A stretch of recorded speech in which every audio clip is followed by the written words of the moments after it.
What happens when you don't have the funds to start another physical Yu-Gi-Oh series? You go virtual. Welcome everybody to Twilight Azure Gaming. Today we have a brand new Yu-Gi-Oh series. Welcome to Yu-Gi-Oh Virtually Pro, where everything we do is virtual. That's right guys, all the packs will be using a pack opener simulator to open packs virtually. And our goal is to aim to build a sealed only deck with very limited packs per episode. Most of them random, I mind you. The only people who actually get to choose packs is under 2 scenarios, but we'll get to the pack information in a little bit. Because simply, guys, I'm excited to do this series. This will allow me to play with cards, build decks, and kind of have a Yu-Gi-Oh series I can go to and not wait on product to arrive. At the time of recording this, I've been waiting for the Rarity Collection box I pre-ordered to arrive. It still hasn't. And it is tough because it's delaying series, it's delaying stuff from going on. And, you know, that delays hurts the channel, but also hurts people thinking, oh, is he not making Yu-Gi-Oh content anymore? Which is not the case. Physical product has some negative effects to it in mail times, possibly getting lost, having to wait for them to show up. Those things are really tough, guys. But Virtually Pro has no issues in that regard because anytime we want to record an episode, we can. Now, of course, there'll be a couple days in between, and if this series actually sees viewership and interaction, I may actually stream the series and kind of record episodes live on stream so we can have fan interaction. But to go over what actually happens in the series, pretty simple. First off, intro like this. Okay, I'll be a little bit shorter in the future, but 2, we go to a virtual pack opener, and, well, this is where we talk about the packs. Pretty much we get 5 free packs each episode. These are 5 free random packs each episode. So that means we're just clicking the random button. Whatever we get is whatever we get. However, each Patreon member chooses 1 pack apiece to open. I will note later on, but the pack Patreon chose this time, I didn't give them any information about this series. I literally went to Patreon and said, hey, choose a pack. They just picked a pack. Match rewards. Alright guys, 1 free random pack for each round 1. That does not mean each match, but each round in a 2 out of 3. If I win all 3 matches, I get to choose 1 promo, structure deck, starter deck, or limited edition card to add to the deck. This is a way that outside of the mystery packs, we try to aim for cards that are good, but kind of just come in promos or stuff like that. If I lose all 3 matches, I get to choose 1 pack to open, and obviously we only play 3 matches per episode, guys. The rules are pretty simple. I think it's time we actually get to the pack opening. What makes up a deck? 40 main cards. That is the minimum. Side deck, extra deck does not matter, but the main deck does. We have 5 free packs. That's it. Plus the 1 Patreon pack. That gives us 6 packs. If you divide 40 cards by 6, you end up, I think, with 6.66 something. Either way, about 7 cards on average. There is a problem with this. Because of the OTS packs, as well as certain packs having only 5 cards in them, there are a number of sets in this that could hurt us for not having a full deck. That could be a problem. Thankfully, one of the packs, Patreon pack, is a core set, so we already know 1 pack will have at least a good number of cards. But will the rest? It's time to find out.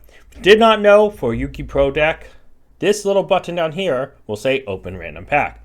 We will click this 5 times. The first random pack we are adding, Ancient Prophecy. Okay, that is a full pack though, but it does have synchros, which could hurt the main deck grind. Next up is Hidden Arsenal 4. That's a 5 card set. And it has Exceeds, I believe. That might hurt us. And Legendary Duelist Season 2. That is a big pack, though. That could rebalance everything. After that, we have an OTS Tournament Pack 1, which might hurt us because it's only 3 cards. And finally, Star Pack 2013. I do not know how big those are. Hopefully, they're at least 5. But then we'll have to add our Patreon pack. Now, I do want to be honest, they knew nothing about this series, so they will not know what will and won't happen. But the nice thing is, outside of fusions, LOB has a lot of good DM staples and has a lot of cards that might actually save us. let's get to the pack opening. Here we go, guys. See here, we have the cards ready to go. And we just kind of have to hope that we hit something big. Because at the end of the day, if we don't, we could be doomed. All right, first card is Sunlight Unicorn at 1800 4-star. That is big. All right, we have to hit 40 cards. Advanced Shot is at least a card. Ironcore Luster. Flameveil Counter. Armored Axion Kicker isn't bad. Armed Sea Hunter, that's also 1800, right?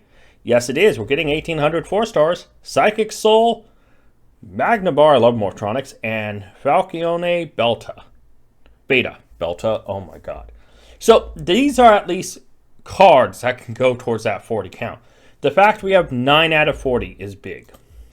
Hidden Arsenal 4 is only 5 cards, and I believe it has Exceed, so this could hurt us. But one of them isn't, so we are at 10 playable cards right now. Okay, Jirac Dino, that's a 17, right? Yes, it is. Okay, we're moving up in the world. Nail Flame Veil Shama is at 1700. We're getting playable stuff. I thought this had Exceeds. I may be wrong. Defender Ice Barrier is 1600. And, okay. Dragoonie Knight Barcha is a... We have an extra deck card. Is he generic? He is not generic. Not generic at all. Okay. Well, that's alright. 4 cards go to added into the 9. So far, we're at 13. This... Oh, boy. That's massive. Alright. This is make or break for Legendary Duelist Season 2. So it's time to find out. Photon Hand. Photon Change. Abyss Actor Mellow Madonna. Hysteric Sign. Glowing Crossbow. Kaiba Man. Thorns of Malice. Moonlight Emerald Bird is a 1200. That's at least something. Harpy Lady 1. Dragon Spirit of White. I don't know how helpful that will be for us. We have Abyss, Playhouse, Fantastic Theater. Looks like a field spell for them. Elegant Egotist. Okay. Mark of the Rose. Protector of the Eyes of Blue. Black Ring Tamer, Obsidian Hawk Joe. He is not generic, though. Frozen Rose. Let me scroll up a little bit. Blue Eyes, Ultimate Dragon. And Galaxy Knight. That is interesting. I mean, he is at least a 2002 tribute. So that gives us something. But yeah, those are some cards that we'll add. Now we're down to 3. So thankfully that other thing has saved us. First up, Dinosaur Power, the Mighty Draco Slayer. Not exactly what we want to see.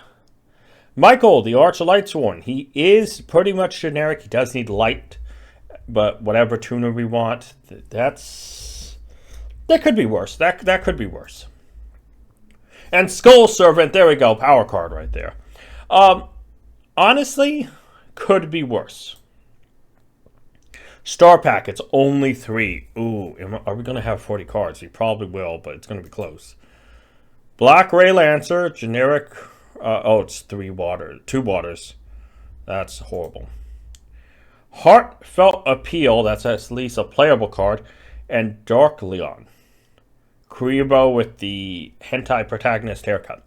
When this is normal summon, you have all fatal monsters game level and they become dark. That is not that useful. And then Blue Eyes White Dragon, this is, I think, a make or break set in essence for us.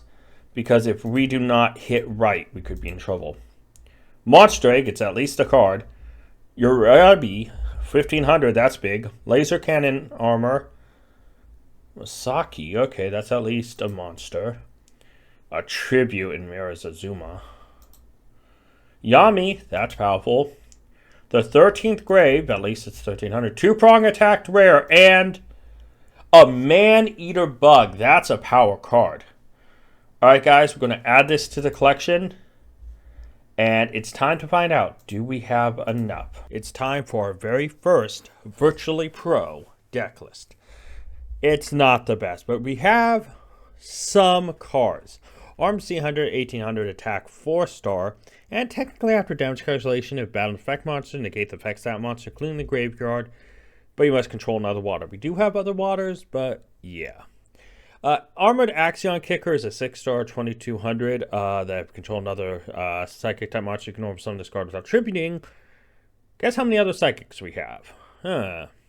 Moving on. Well, he technically has effect rate to destroy this card by battle. Monster by battle, you take damage equal to half the damage monster's attack. Then you can special summon one monster from the graveyard to attack less. He's just 2200 body. Dark Lawn is normal summon. You have all face of monsters currently control gain 1 level. Yeah, it's not great, but it's another body. Defender of the Ice Barrier is a tuner, a 3-star tuner. If you control another Ice Barrier monster, monsters you control cannot declare an attack. It does have 1600 defense, which is interesting. Dragon Spirit of Right is pretty much 2500 to tribute, so Dark Magician, heyo. Yeah, we all know Dragon Spirit Right at this point. Falcon Beast 1200 4-star. Galaxy Knight technically is 2 tribute 2800. Harpy Lady 1 is going to always be a 1600. Jurak Dino is another tuner, 1700 3-star. Kaiba Man. Almost like it could play with a card. No. Honestly, though, Kaiba Man's just another body. Lunalight Emerald Bird. When normal special summons into Lunalight, guess how many other Lunalights we have? Man-Eater Bug. OG. Powerful. Voltronic Magnebar. Love it. Neo Flameveil Shaman is a 1700 3-star. Protector with the Eyes of Blue. Funny enough, we have a little bit of Blue Eyes synergy, but not much at all. Obviously, Secret Guards of the Ice Barrier, 600 another defender. Cannot target Ice Barrier monsters controlled effects. Sunlight Unicorn is just another 4-star 1800. Then we move to our vanillas. Masaki Legendary Samurai, OG. Murazami, another OG. Monster Egg, Skull Servant, the 13th Grave, Urabi, who was powerful back in the day, and Abyss Actor, Mellow Madonna. Yeah, not much I can say positive about this thing. But yeah, we have Abyss Playhouse, Fantastic Theater, which not really much to go for. Advanced Draw, again, not worth it, but there are some bad level 8s to tribute. Elegant Egotist, not really usable, but it's still better than the card that we have in our side deck. Frozen Rose, again, not all that usable. Glowing Crossbow, again, not usable.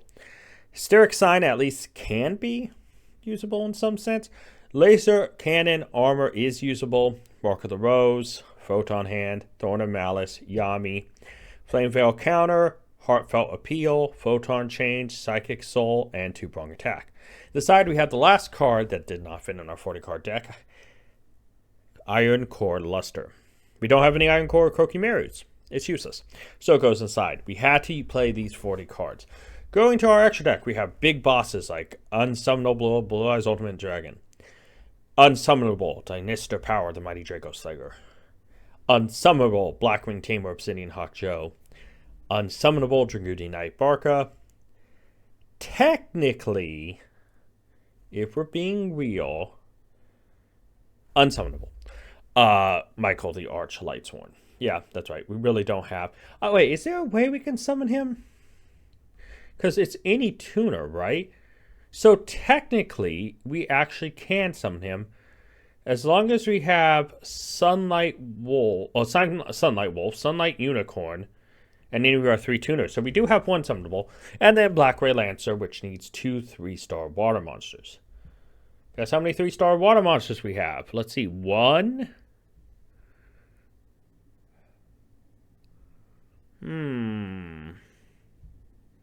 Yep, not summonable. So technically, Michael is a powerful boss monster and probably our only summonable extra monster. But this is the first deck we're using, guys. I have 3 matches lined up, already determined no matter what our polls were. Thankfully, they're pretty low level. Now, guys, let's get to our matches against Friendly Duelist.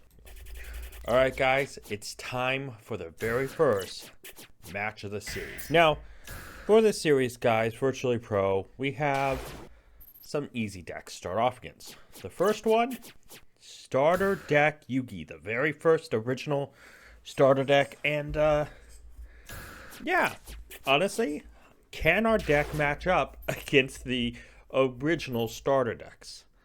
Oh, by saying that, I guess I kind of give away what the second deck is. But yeah, at this point, I haven't really play tested this too much. I just thought, you know what, let's summon some big guys and hit over stuff.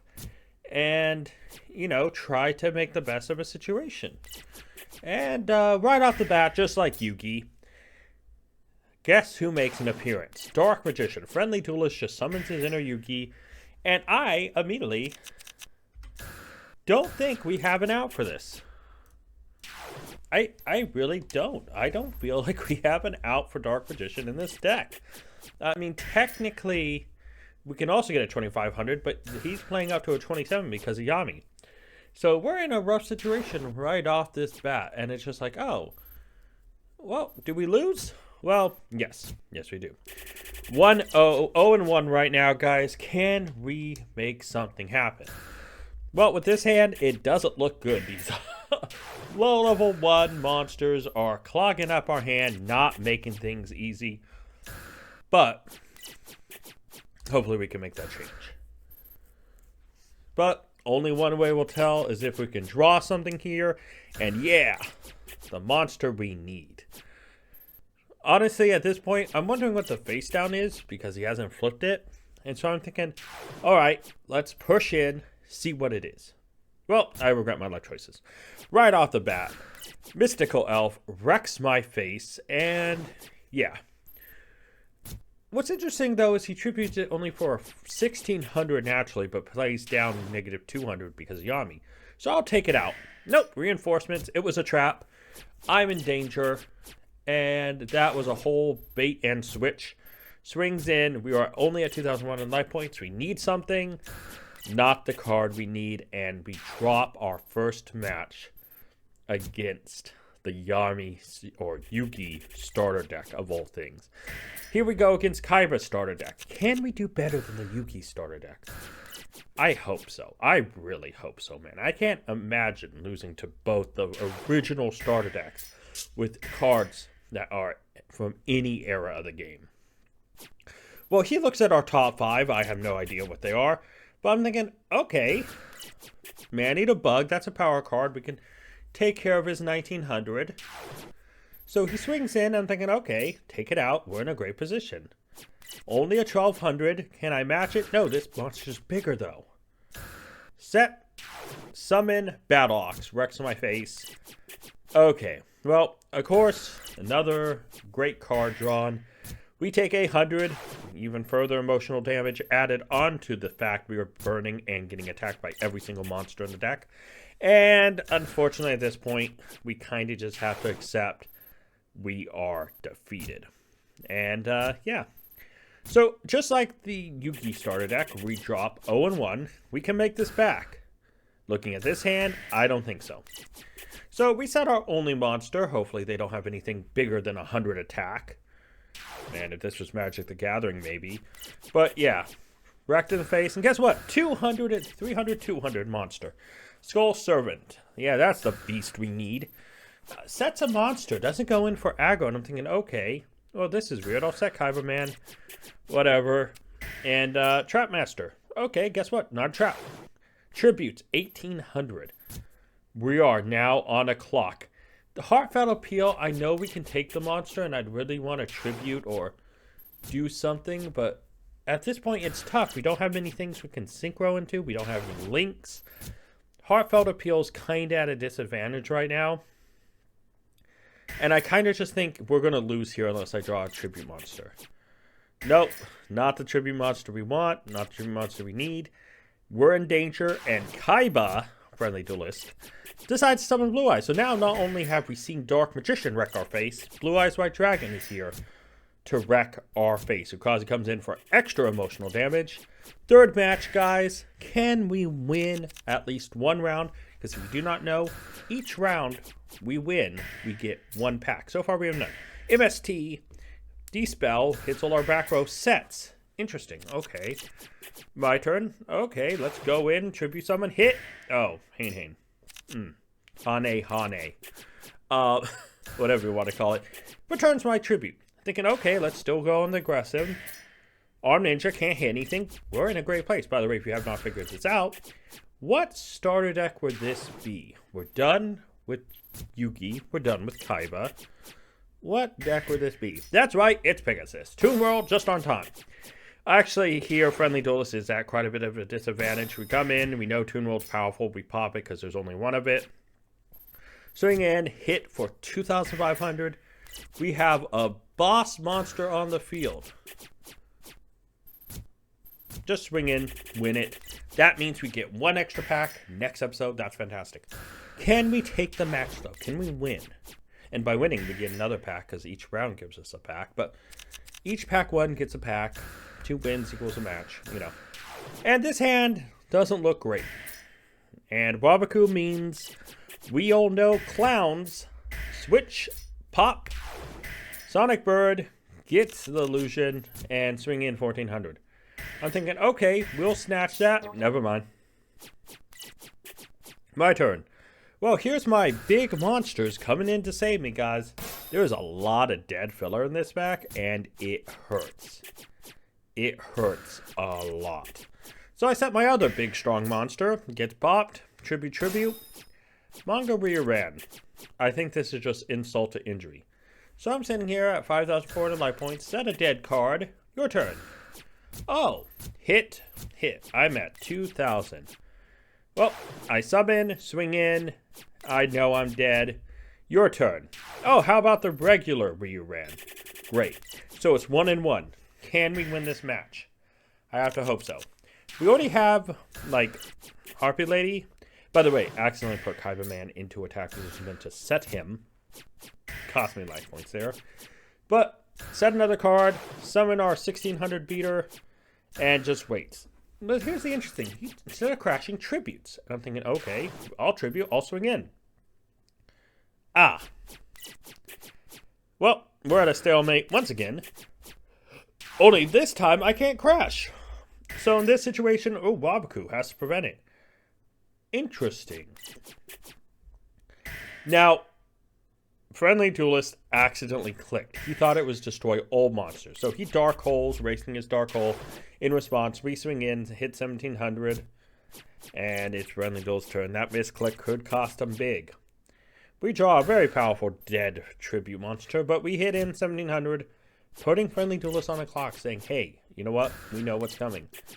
I'm afraid of that back row, so I'm thinking, do I want to summon? Yeah, his new back row could be dangerous. Pop, and it's reinforcements. That could matter. Hit, 1 turn clock. Can you survive? Just sets a card. And I'm thinking, okay, I'll Photon Change. It doesn't really do anything, but it's interesting. And I'll just set, attack, and we win. It's time to wrap up our Yu-Gi-Oh! Virtually Pro first episode. Are we virtually a pro?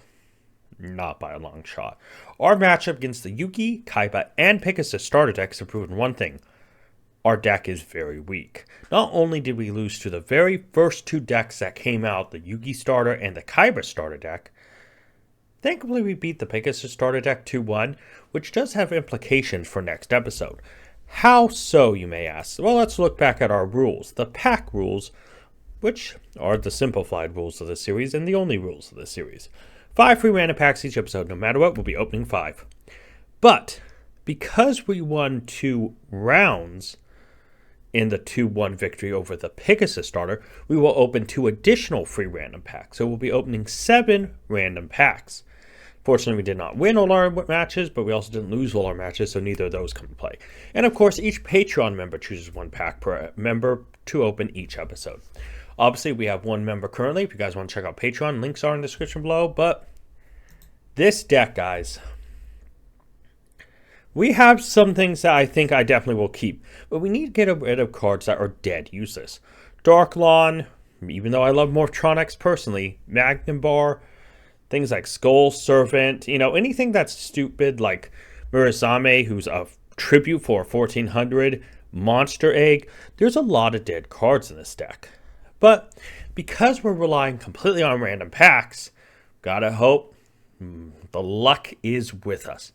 Hopefully next episode, luck will be with us. And let me know what you guys think about this brand new series. And until next time, tag out. A special thank you to all my Patreon supporters, Urza, and if you're interested in supporting the channel, wanting to see content early, or just to make me re-record this because I'd have to add another name to the list, check out Patreon and link description below.